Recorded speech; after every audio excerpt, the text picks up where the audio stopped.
हिंगोली लोकसभेची निवडणूक अपक्ष म्हणून लढवायचा मी फार विचार करून निर्णय घेतलाय।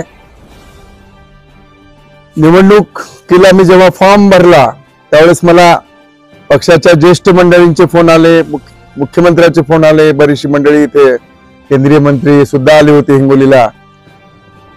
परंतु मी माझ्या भूमिकेवर ठाम राहिलो आणि एक क्लिप आता YouTube चॅनलला जी व्हायरल होत आहे ती क्लिप बघितल्यावर माझ्या संदर्भात जी क्लिप व्हायरल होते मला खूप आश्चर्य वाटलं।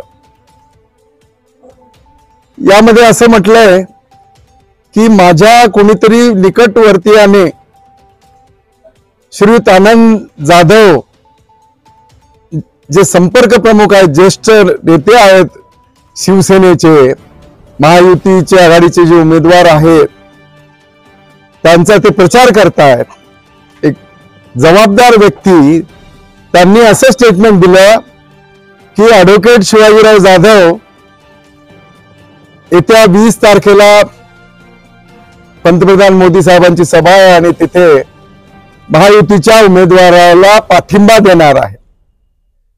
आणि त्याचं काय बेसिस तर माझ्या कुणीतरी निकटवर्तीयाने त्यांना सांगितलं। माझा कुणीही निकटवर्तीय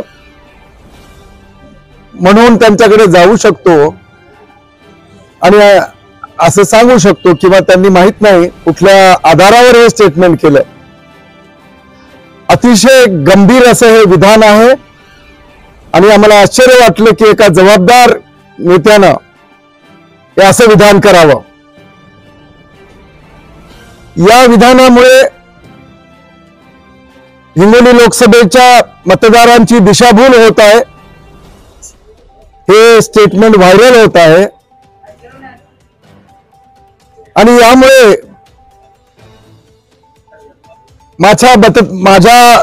मला जे मतदान होणार आहे त्याच्यावरही परिणाम होणार आहे।